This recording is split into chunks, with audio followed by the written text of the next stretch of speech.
Welcome back to DIY Whitetail. In today's video I'm going to go over some of the patterns and some of the sign that I found on my scouting trip from the previous video that I posted, my July 2017 scouting trip.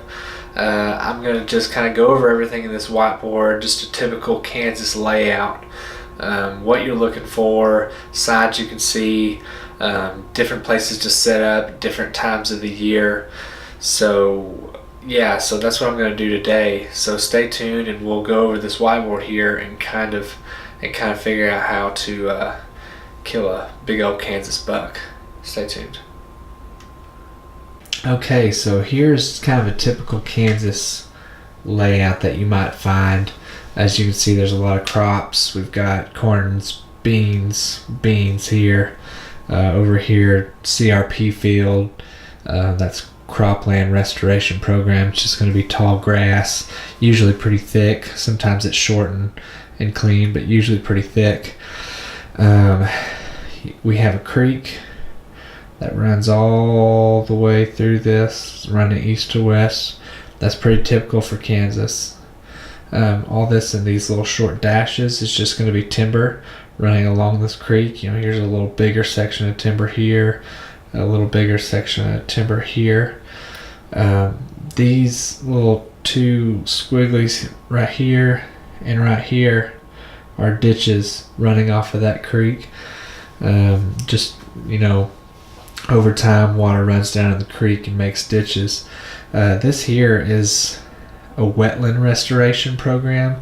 You come across these in public lands, state lands sometimes. As you can see, I have these straight horizontal lines. These are going to be planted hardwood trees. Some instances they're oak trees. They're just trying to keep timber in the area, and at some point those can produce acorns for the wildlife. Those are usually really thick, really nasty bedding areas. And then a little bit more rare in Kansas, but a few places that I hunt do have this. The beavers in this instance dammed up this ditch and made a marsh. Not your typical cattail marsh that you'd think of, more just like a duck marsh, a duck hunting marsh over here. So this is a typical Kansas layout. Now I want to talk about some sign from that last video that I came across. I was talking about these ditch crossings, and what you have is these deer move up and down these creek bottoms, and wherever these ditches are, they're usually pretty steep. So they're going to find one good place to cross these ditches, where you can see that X right there. For instance, that's a very typical ditch crossing, and I filmed a couple of these in that last video that I showed. So essentially, you're catching deer that may be bedding up and down this creek here that want to come feed these beans. This is where they're going to cross. They're going to cross this ditch here. That's also a great rut funnel. So either early season or rut, that ditch crossing can be a great place catching deer funneling out into this bean field or funneling out into this corn field. So that's one thing that you come across a lot in Kansas, and really anywhere in the Midwest in this type of situation. You got these ditch crossings. Excuse me. Another thing that you find is just a typical bottleneck pinch point funnel. This is more of a rut type setup. When deer are moving a lot, this type of setup is great. It's just going to funnel the deer down. This is just not necessarily a mature buck spot, but in Kansas it could be because the pressure's pretty low. But you can catch just rutting deer funneling down this creek here, and that's going to force them, very rarely will they just jut across an open bean field. My best luck really has been on the edges of these CRP fields and the creeks. The does use these CRP as bedding quite a bit, and the same as this WRP here. The does bed in these a bunch, so you can get on the downwind side of either CRP fields or WRP fields, WRP areas, and find some really good doe bedding and get on the downwind side and catch those bucks cruising, checking those doe bedding areas. Also, CRP makes it a great place for a observation sit. So with this CRP, you can sit on the edge and just watch where the deer funnel out of the CRP. Because in Kansas and other places in the Midwest, you know, say you get a lone tree, say you have the CRP field, and there's a little island of brush, out there in the middle of that CRP field. There'll be deer bedding in that, and you can sit on the edge, observe, and see where they come out, how they come out, what wind they use that bedding area for, and if it even matters. So let's talk about some of the beds that I found. We were there in July, so this is going to be early season bedding, not rut bedding. That'll change when the rut comes around, at least the buck bedding. The best buck bedding that I found was around a duck marsh that was on this particular piece of public land that I hunt. It was created by some beavers, and along the edge of this duck marsh here, it was pretty it was pretty straight. The marsh that was created, I think it was the beavers had flooded an old field, so the wood lines were actually kind of straight in this instance.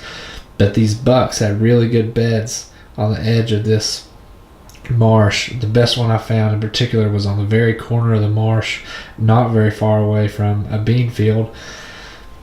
And I filmed that good 10 point that I filmed was probably 80 yards away from this marsh where I found that good bed. So I'm going to assume that he's bedding somewhere along the edge of this marsh, so I can try to get in close to him early season and have a shot at him.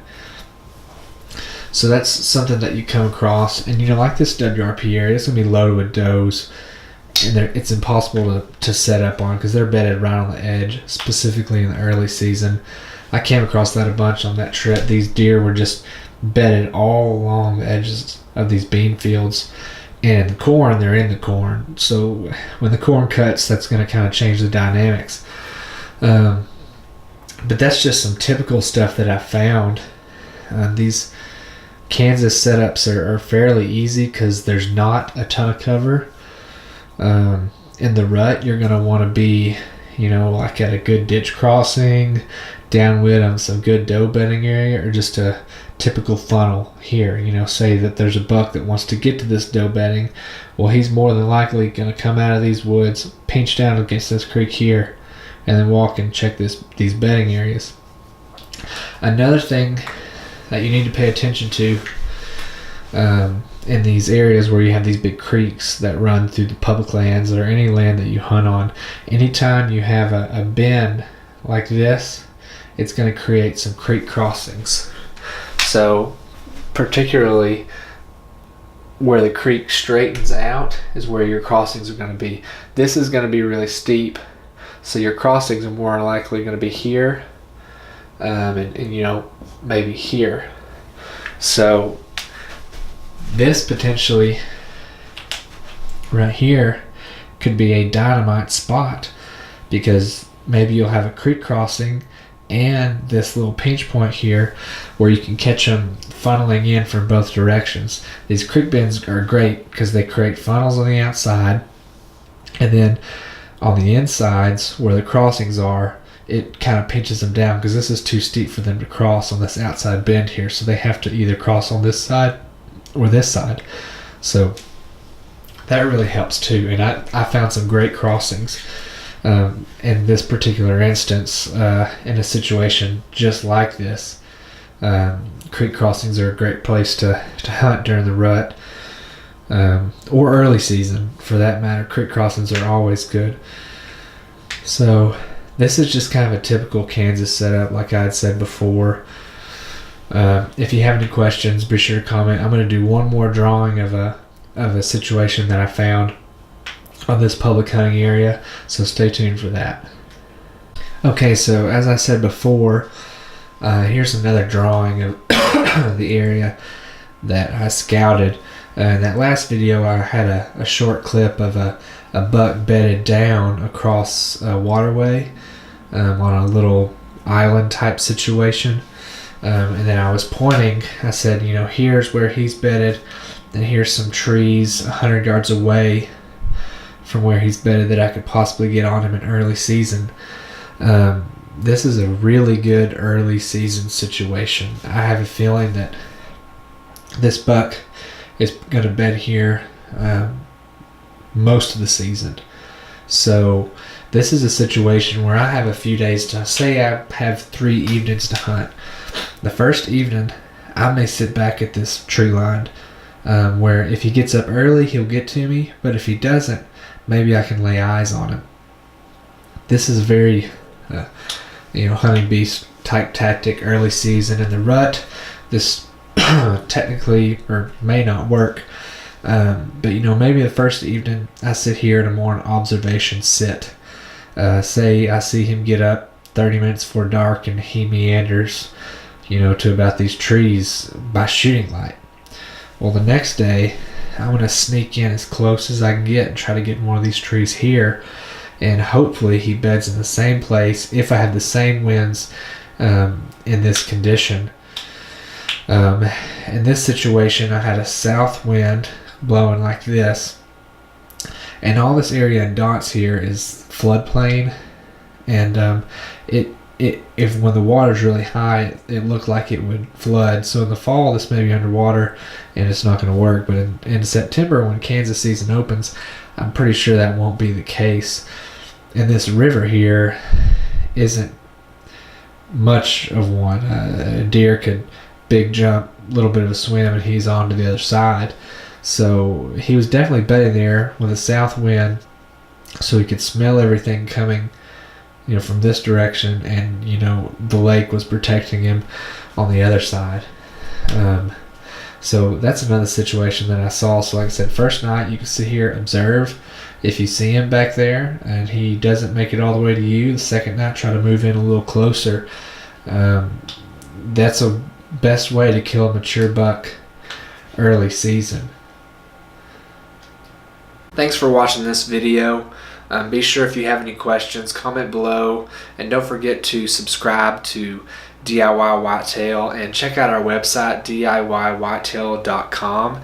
I'm going to write an article about this trip as well with some photos and possibly some really zoomed in aerials. I don't want to give away exactly where I am, but I'm going to write an article and maybe give some more tips and tricks of how I scout, what I take scouting, and how you can scout to better improve your chances this fall. So be sure to subscribe to the YouTube page and check out the website, DIYWhitetail.com.